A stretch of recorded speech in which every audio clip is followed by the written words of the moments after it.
have smooth skin, it's more important what you don't do than what you actually do. And the things that you don't want to do is you don't want to take baths in the winter if you have really dry skin. So I'm the type of person that likes it when my skin is just burning off.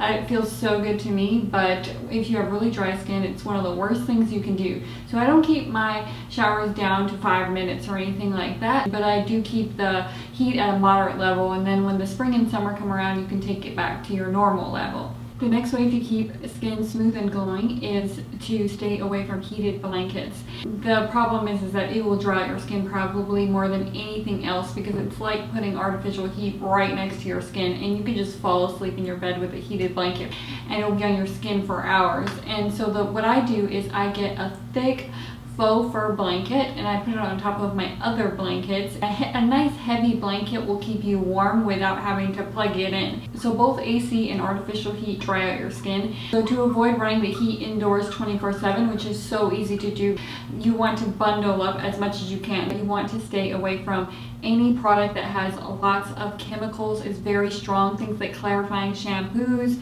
or very harsh soaps, detergents with scents perhaps can agitate skin as well. The problem is if you use an eco-friendly lotion, a lot of times they will come with a ton of essential oils, which is very irritating to the skin. I do not use eco-friendly lotions anymore. There's so many butters and things like that if you have any type of clog-prone skin or sensitive skin, it will just agitate your skin so much. And the problem is with eco-friendly lotions, they have so many ingredients in them for the most part, even the gentle ones without scents, that you don't know which oil is agitating your skin. I do not use regular lotions and I do not use eco-friendly lotions because they will make my skin really itchy and clogged. On the first thing of things that I do is I use an oil and not a lotion. When I use the oil, then I know exactly what's going to my skin and I can avoid essential oils and lotions, which I really don't like to put on my skin all over the place because it makes you more sensitive to the sun. What I put on my skin all the time is red raspberry oil, and that's because red raspberry oil sinks into your skin so quickly. It also has some sun protection in it, which is incredible. It works so well on itchiness.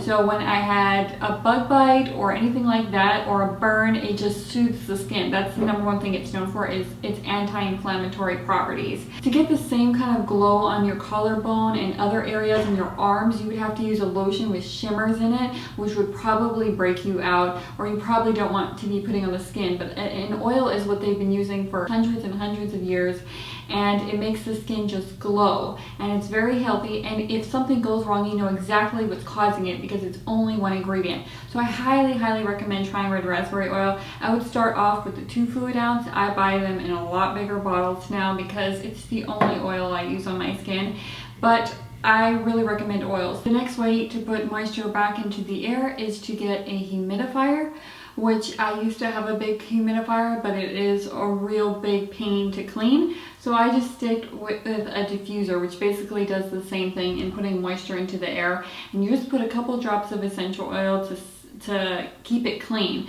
Basically, the essential oil provides a relaxing atmosphere because it's such a pleasant smell, but it also keeps the humidifier clean, so you don't have to clean it out. And so I really recommend diffusers. This one has 9 different shades. It's one of my favorite products to give at Christmas. You can always, obviously, when you get out of the shower, there's lots of humidity. You can open it up and let it go into your bedroom, for instance. And in Japan, some people, they will put the pot on the stove, the kettle, and then you'll just have it running all day. And it'll just be boiling the water out and putting it into the air. This provides a nice ambiance and a nice scent, so I recommend a diffuser if you can afford it. And then the next thing is obviously diet. Everyone's going to harp on diet. You should have a lot of nuts, greens, and oily fish. Obviously stay away from a lot of added sugar and dairy, but if you can already eat healthy, you probably already are, so there's no sense harping on that. But green smoothie is great for making the skin really luminous.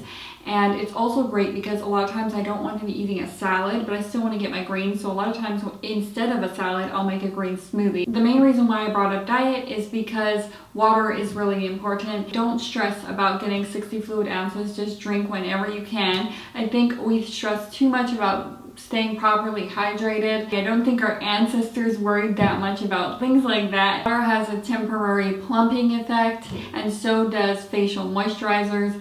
And my favorite moisturizer is a $20 Merlot moisturizer that I put on my skin every night. Even if you are acne prone, you need to use a moisturizer every night because it makes such a big difference.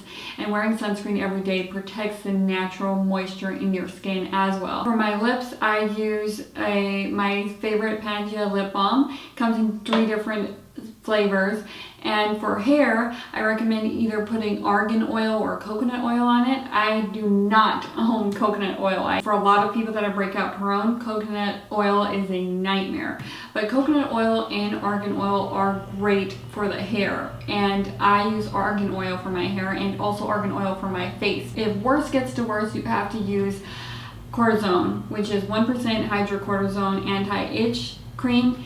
And you put it on your legs if your legs are itchy. Ever since I switched to red raspberry oil and I stayed away from lotions, my skin hasn't been itchy at all.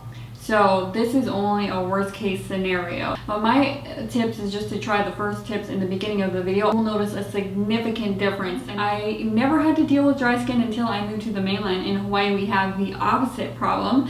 We have too much humidity, and so the skin breaks out so easily. So it's not necessarily bad that the weather is dry because it clears out your skin from bacteria. But there are some difficulties, and ever since I found red raspberry oil, I do not deal with dry skin anymore. I hope this video helped you out, and if it did, don't forget to give it a like and to subscribe, and I'll see you next Sunday.